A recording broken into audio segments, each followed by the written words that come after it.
오늘 우리 증시 반등세 띄고 있습니다. 하지만 마음껏 웃을 수는 없습니다. 어제 낙폭을 다시 생각해 보자면은 오늘의 반등 움직임 약간 좀 미진하다 느끼시는 분들도 계실 테고요. 과연 오늘 장의 이 반등을 시작으로 해서 우리 증시도 반격에 나설 것인지 많이들 궁금하실 겁니다. 시장의 안전지대를 찾아서 떠나가 보겠습니다. 오늘의 주제 조금 더 자세하게 보시죠. 네, 국내 증시 큰 폭의 하락 움직임이 어제 나왔습니다. 과연 이 소나기를 피할 방법은 어떤 게 있을까요?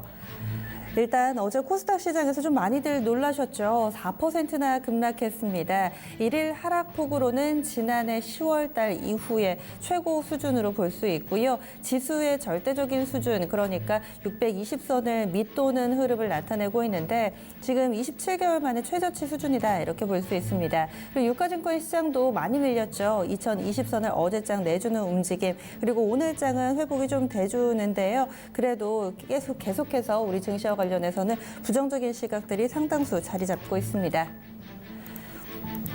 게다가 종목 개수로 보더라도요, 하락 종목이 압도적으로 많았습니다. 국내 증시 상승 종목이 약 10%에도 못 미치는 모습이었는데 어제 코스피에서 상승 종목이 74곳에 불과했고요. 그리고 코스닥 같은 경우도 88곳밖에 되지 않았습니다. 이런 가운데서 그러면 어떤 대안이 있을까 관심이 커지는데 사실 국내 증시 내부에서만 답을 찾기에도 사실 모자란 상황이죠. 그래서 미국 증시라든지 상품 시장 그리고 그 밖의 종목군들 고공행진을 펼치는 종목에 좀 더 포커스를 맞추면서 오늘장 투자 전략 알아보겠습니다. 그러면요, 지금 국내 증시 말고 조금 눈을 바깥으로 돌려서 해외 쪽에서 고공행진을 펼치고 있는 게 어떤 걸까 생각을 해보니까 미증시 사상 최고치라는 점은 여러 매체를 통해서 전달 들으셨을 테고 상품 시장 내에서 비철금속의 강세 움직임이 이어지고 있습니다. 오늘 먼저 이쪽부터 좀 얘기를 나눠볼게요. 대신증권의 김진혁 연구원입니다. 안녕하세요. 네, 안녕하세요. 네, 비철금속이라고 한다면 이 철을 제외한 다른 금속품들인데 가끔 뉴스 기사를 보면은 팔라딘 얘기도 좀 많이 오른 것 같고 금값도 오른다 이런 얘기도 많이 다뤘었고요.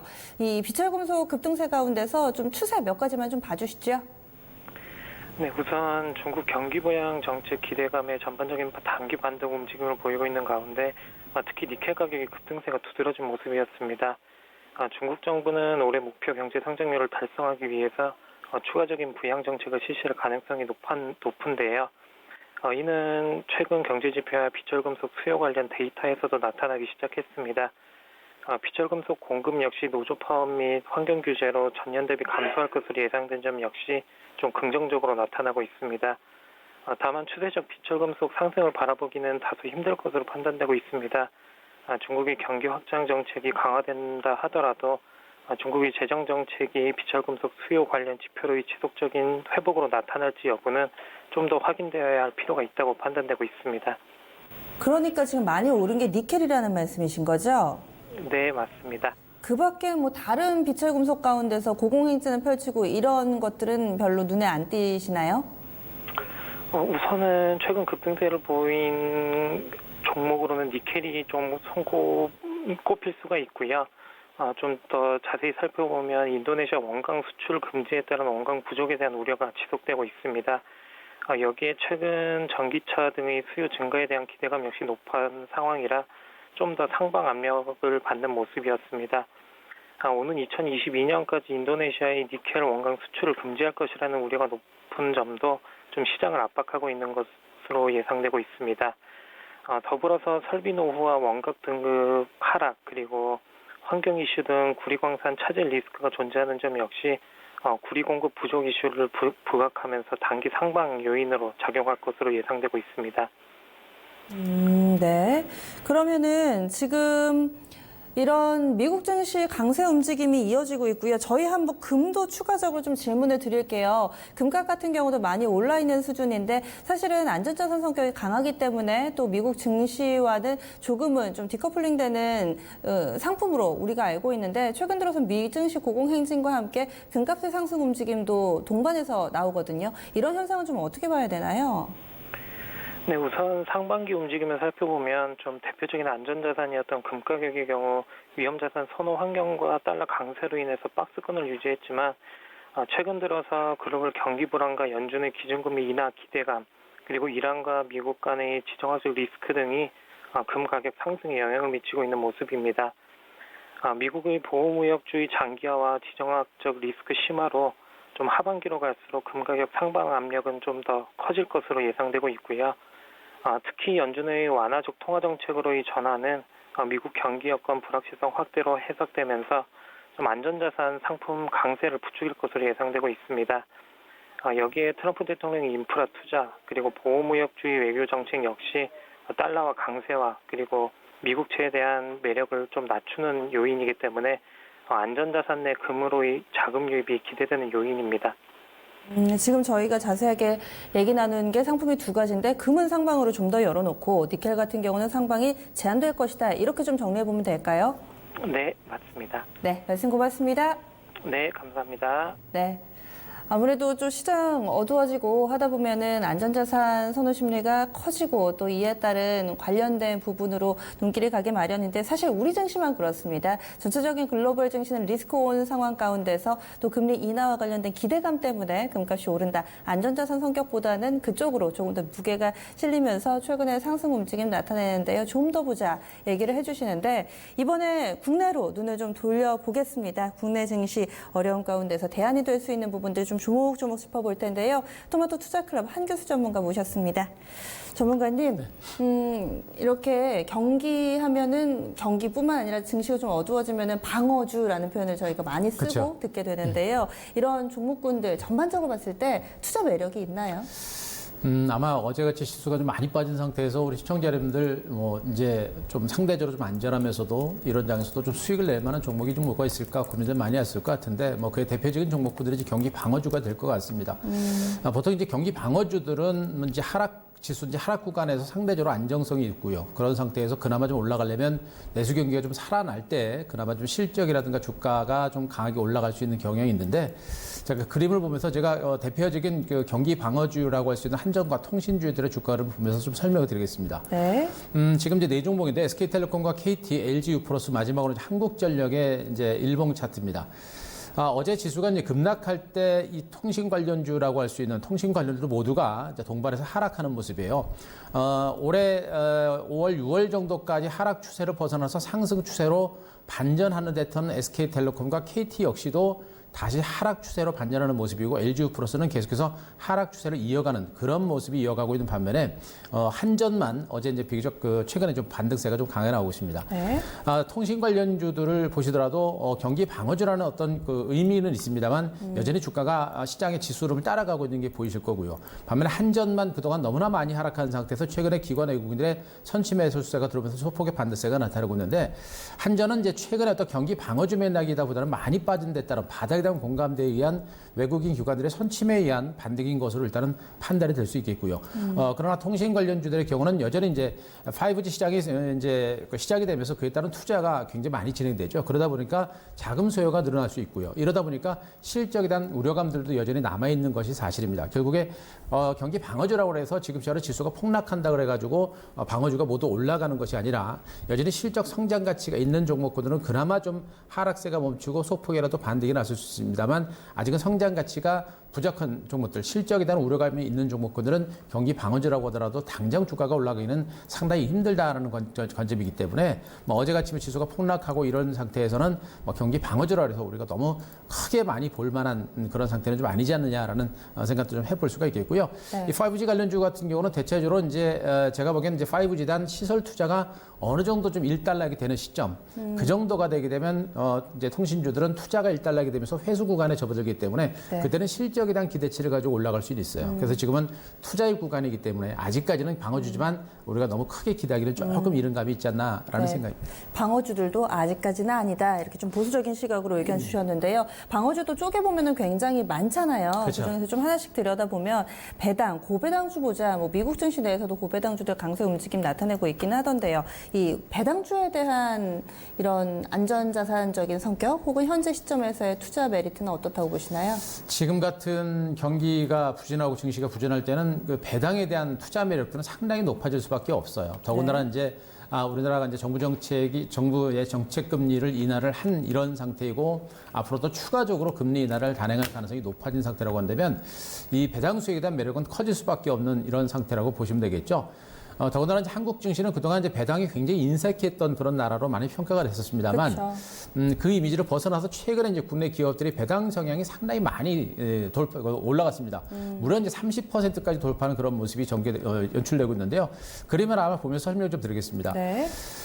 왼쪽에 있는 그림이 이제 연도별 배당 기준을 보여드리는 그 그림이고요. 자, 오른쪽 그림은 자, 성향을 좀 보여주고 있는데 네. 일단 최근에 그 2013년부터 2019년까지 최근에 배당 금액이 급격하게 늘어나고 있는 걸 보실 겁니다. 무려 30조 원대까지 배당 금액이 급격하게 2013년부터 굉장히 빠른 속도로 늘어나고 있는 걸 보이실 거예요. 네. 결국에 기업들이 배당 금액이 커지면서 배당에 대한 기대치가 상당히 커지고 있고 이러한 추세는 아직도 진행 중이기 때문에 지금같이 증시가 힘든 상태에서는 배당에 대한 매력이 그만큼 커질 수밖에 없는 상태. 네. 또 앞서도 말씀드렸듯이 금리가 더 인하되는 그런 상태이기 때문에 일단 배당 매력은 더욱더 상대적으로 커질 수밖에 없는 이런 상태로 보시면 될 것 같고요.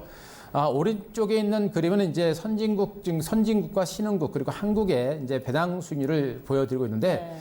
전체로 지금 그동안 한국은 이제 선진국이라든가 신흥국에 비해서도 이제 그 배당 율이 굉장히 낮았었습니다. 거의 그런데 절반 정도 수준밖에 안 됐었네요. 그렇죠. 네. 근데 지금 올해 뭐 2014년 정도부터 해가지고 급격하게 늘어나면서 거의 이제 뭐 신흥국 수준에 거의 이제 근접해 있는 이런 상태까지 와 있죠. 근 5년 사이에. 그렇죠. 많이 앞으로도 이제 아마 이런 배당 성향들이 좀 더 강화될 가능성이 높은 상태인데요.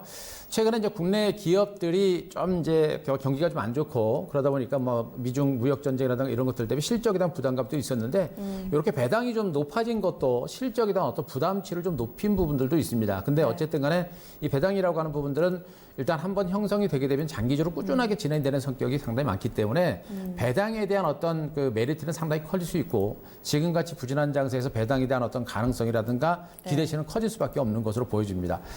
우리나라에서 대표적으로 이제 배당을 지속적으로 꾸준하게 많이 하는 업체가 이제 쌍용은행 같은 종목이 대표적인 종목으로 좀 볼 수 있겠고요. 네. 그리고 현대중업지주, 또 하나금융주 같은 뭐 은행주들도 마찬가지고요.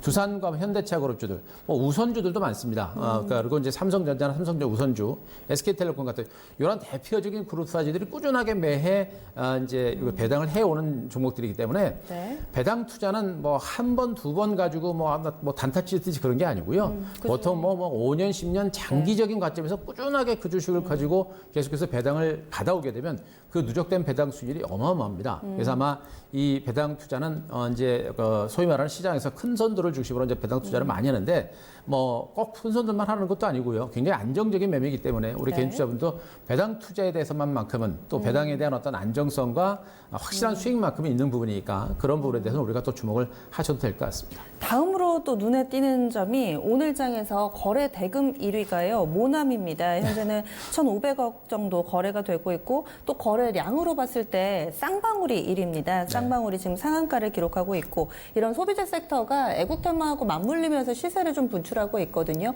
여기에 대해서는 어떻게 보시나요? 워낙에 이제 종목들이 없고 또 이제 단기적인 수익을 좀 노리다 보니까 아마 이제 개인 투자들이 많이 이제 붙으면서 매매가 이루어지고 그러면서 거래량도 많이 늘어나고 있는 것 같습니다. 일단 애국 테마주들은 일시적인 테마로 일단 보실 수가 있을 것 같아요. 어쨌든 간에 이제 한일 간의 무역 분쟁이 장기화되면서 시세가 좀 더 강하게 나오고 있는 건 사실입니다만 그러나 어떤 종목은 또 뻗어나가는 종목이 있고 어떤 종목은 주가가 급락하는 그런 경우가 있기 때문에 현재 이제 한일 무역 분쟁에 따른 어떤 그 수혜주들 그리고 뒤늦게 가는 종목과 이제 이미 꺾인 종목들이 있는데 제가 그림을 좀 보면서 설명을 드리겠습니다. 지금 이제 6종목을 제가 이제 그림으로 이제 갖고 왔는데 일단 처음에 위에 이제 모나미라든가 램테크놀로지 같은 종목들은 지금 그런 어떤 이제 에고 테마주 그리고 이제 불화수소와 관련된 수소와 관련된 테마주로서 수혜주로 이제 강하게 치고 가는 그런 흐름이 나타났죠. 1차 상승에 따른 기간 조정을 마무리 지고 2단 반등까지 시도가 되는 그런 흐름이 나왔는데 자, 하단으로 보시게 되면 SK시코롱 PI라든가 워닝 멀티어스 같은 종목들 자, 이런 종목들은 어떻습니까? 최근에 이런 종목들도 최근에 부각이 되다가 또 반등이 시도가 됐다가 다시 이제 어제나 그제는 꺾이는 그런 흐름까지 나타났죠. 앞서 본 두 종목하고는 좀 달라요. 그렇습니다. 완전히 다릅니다. 네. 그리고 이제 그 하단에 이제 후성과 솔브레인 같은 종목들도 네. 불화수소 관련된 최대 수혜로서 상당히 강한 시세를 뿜어냈었는데 지금 주가가 역부위장의 급락 장세가 나오고 있어요. 결국에는 뭐 이제 애국 테마주 그리고 이제 한일 무역 분쟁에 따른 수혜주다라고 부각이 됐었던 종목들이 어떤 종목은 뒤늦게 뭐 개인들의 매수가 들어오면서 올라가는 종목이고 어떤 종목은 이미 갔다가 확 꺾이는 이런 변동성이 엄청나게 진행되고 있습니다. 이 얘기는 뭐냐면 우리 개인 투자분들이 대응하기가 굉장히 어려운 종목이라고 볼 수 있겠고 코에 붙이면 코, 뭐 코걸이, 귀에 붙이면 귀걸이, 뭐 이런 식의 어떤 주가 흐름이 좀 전개되는 그런 상태이기 때문에 타이밍 자체를 맞추기 굉장히 어려운 상태로 보시면 될 것 같아요. 그래서 한일 무역 분쟁에 따른 수혜주 측면에서 이들 종목군들의 순환 반등이라든가 이런 부분들은 좀 더 이어질 수는 있을 거로 보여지고 있습니다만 그 부분을 우리가 이제 온전히 잘 대응을 해서 우리들의 수익으로 연결하기가 참 어렵다라는 관점으로 본다라고 한다면 역시 좀 쉽지 않은 그런 종목이 아닌가라는 생각도 좀 해볼 수가 있을 것 같습니다. 지금 저희가 배당하고 그다음에 또 이 소비와 관련된 종목군들 이렇게 쭉 봤는데 아직까지는 대체적으로 현재 국면에서도 정확한 대안이 되기는 쉽지 않다 이렇게 좀 네. 봐주셨어요. 다음으로 한번 넘어가겠습니다. 또 지수가 추가적으로 더 밀린다 이런 부정적인 전망들도 있잖아요. 하단을 쉽게 예견할 수 없다 이런 얘기를 듣다 보면 지금이라도 인버스를 사서 해지를 좀 해야 되나 이런 생각도 많이들 하실 테고 혹은 근래 들어서 선체적으로 사신 분들도 계실 거예요. 계실 거예요. 네, 인버스에 대해서는 어떻게 보세요? 제가 보기엔 인버스를 가지고 이제 해지하시는 분들은 많이 없으시고 보통 이제 수익을 목표로 많이 하시는 분들 많이 계신데 이제 인버스라고 하는 상품은 이제 지수하고 반대죠. 이제 지수가 떨어지게 되면 이제 상대로 올라가는 것을 이제 인버스라고 하고 레버리지는 이제 지수와 같이 움직이는 그런 방향성을 가지고 있는 ETF 상품을 의미하는 건데 일단 인버스에 대한 투자를 한다라는 얘기는 일단 지수의 이제 추가적인 하락이라든가 대세 하락이라든가 그러니까 인버스는 이제 그 레버리지는 지수 대비 곱하기 2 정도의 수익률을 줍니다만 네. 인버스 같은 경우는 이제 지수 수익률만큼만 이제 수익이 나는 이제 그런 상품이에요. 인버스 레버리지도 있지 않나요? 그렇습니다. 그쵸. 그래서 일단 인버스 ETF 같은 경우는 결국에는 지수가 하락을 하는데 정말 크게 하락을 하고 대세 흐름 자체가 하락으로 간다라고 하면 그때는 인버스를 해볼 만해요. 근데 지금처럼 시장 자체가 대세 하락으로 갈지 아니면 이 정도에서 멈출지 이게 결정되지 않은 상태에서는 그 인버스 매매가 쉽지 않거든요. 네. 코스피 차트 제가 월봉 차트를 한번 보시면은 제가 지금 이제 코스피 한국 증시가 이제 2000선에서 지금 10여 년 기간 동안 횡보세를 기록했고 2017년에 대세 상승으로 전환한가 싶더니 이제 뭐 정부 정책이라든가 내지는 이제 미중 간의 무역 분쟁이라든가 초대형 악재가 터지면서 지수가 다시 밀렸거든요. 하지만 이 2000포인트라고 한국 증시는 굉장히 긴 시간 동안 바닥을 다져온 지수대이기 때문에 그렇게 쉽게 무너질 가능성은 저는 없다라고 보여집니다. 그래서 현재 뭐 한국 경제가 완전히 무너지는 것도 아니고 또 뭐 한국 간의 무역 전쟁이 얼마나 장기화될지도 봐야 되는 이런 상태이기 때문에 현재 구간에서 코스피 지수가 뭐 2000선을 살짝 낄 수 있어도 이렇게 뭐 대세 하락으로 가거나 뭐 1500포인트 뭐 1000포인트까지 떨어지는 폭락 장세가 나온다라고 판단한다면 인버스를 매수를 하시면 되겠습니다만 제가 보기엔 거기까지 떨어질 가능성은 별로 없다고 보여지고 있고 오히려 최근에 주가가 오히려 하락하면서 2000포인트 부근까지 왔다라고 한다면 저는 뭐 여전히 힘들지만 반등까지는 좀 시간이 걸리겠습니다만 네. 추가적인 하락은 좀 제한적일 거라 보여집니다. 그래서 현재 구간에서 코덱스 인버스 쪽의 어떤 매수라든가 이런 전략을 단행하시는 거는 약간은 좀 무리가 있지 않을까라는 그런 생각, 기대치를 좀 낮추는 게 좀 낫지 않을까라는 생각이기 때문에 그 부분도 지금 구간에서는 좀 쉽지 않지 않나라는 생각입니다. 워낙에 우리 증시가 왕따 시세를 내고 있기 때문에 그럼 바다 건너 투자를 해볼까? 이렇게 해외 투자라든지 혹은 저희가 앞서서 상품 시장에 대해서 연구원과도 이야기를 나눴지만 이쪽으로도 또 고공행진을 펼치는 이 종목군들, 상품군들이 좀 있잖아요. 이쪽에서 대안을 찾기는 어떨까요? 요즘 해외 투자하시는 분들 많이 늘어나셨어요. 워낙에 증시가 지금 한국 증시가 너무나 긴 시간 동안 조정을 받고 너무나 힘든 그러니까요. 과정들을 보이다 네. 보니까 지금 상품 투자라든가 이런 해외 증시 쪽으로 이제 투자를 많이 하시는 분들 많이 계시고요. 특히나 요즘에는 이제 워낙에 통신 시절이 이제 많이 발달하다 보니까 이제 해외 쪽으로 투자하는 것도 굉장히 좀 쉬워졌거든요. 네. 옛날보다 굉장히 간소화됐습니다. 그래서 해외 투자 쪽으로 이제 많이 이제 눈을 돌리고 있는 상태입니다. 지금 뭐 앞서 말씀하셨듯이 이제 우리나라 증시가 이제 글로벌 왕따입니다. 증권시장에서. 이제 글로벌 왕따하다 보니까 우리나라 아니면 다른 나라는 그나마 우리나라보다 나은 그런 시장 상황이 전개되고 있어요. 그러다 보니까 이제 자금들이 계속해서 이제 이동하는 이런 형태가 되고 있는데 지금 뭐 미국이라든가 유럽, 동남아 증시 모두가 한국보다는 낫습니다. 한국보다는 좀 나은 상태고요. 그런 상태에서 지금 이 우리나라 외의 국가들은 뭐 미국과 중국의 무역 분쟁이라든가 지금 한일 간의 무역 분쟁은 뭐 우리나라의 문제이지만 미국과 중국의 무역 분쟁에서도 다른 나라들은 그나마 좀 자유롭습니다. 영역권에서. 워낙에 우리나라가 이제 미국과의 어떤 무역 교류 규모라든가 또 중국과의 무역 규모가 굉장히 커요. 16%, 26% 정도 되기 때문에. 그러니까 두 나라가 싸우게 되면 쌍코피를 터지는 게 우리나라입니다. 결국에는. 그러니까 이렇게 어떤 수출이 집중되지 않는 우리나라처럼 집중된 나라가 별로 없기 때문에 다들 뭐 다른 나라들은 좀 더 자유로운 이런 상태로 보시면 될 것 같아요. 그래서 그나마 지금 해외 주식에 대한 어떤 관심들 또 뭐 상품 가격에 상품에 대한 더 투자들 많이 늘어나고 있는 상태고 요즘에 금값도 많이 좋죠. 그래서 그런 상품에 대한 이제 관심도 많은데 여전히 뭐 지금 시장에서 보시면 가장 가까운 쪽이 이제 미국 그나마 지금 많이 이제 주목하시는 것 같고요. 대만 쪽도 요즘에 괜찮습니다. 대만 같은 경우는 우리나라 지금 한일 간의 무역 분쟁이라는 그런 재료가 오히려 대만한테는 또 호재가 되고 있는 그런 상태거든요. 그런 부분들도 중국 증시도 이제 뭐 금리 인하라든가 또 네. 이제 그 미국과 중국 간의 무역 분쟁에 이어서 어떤 이제 경기 부양에 나설 수 있는 그런 상태이기 때문에 중국도 그나마 좀 우리보다는 좀 낫지 않을까라는 생각을 해볼 수 있을 것 같습니다. 네. 그리고 그렇다면은 이제 결론을 좀 지어야 될 것 같은데요. 오늘 일단은 좀 반등이 나오잖아요. 네. 오늘 상승은 어떤 의미가 있다고 보세요?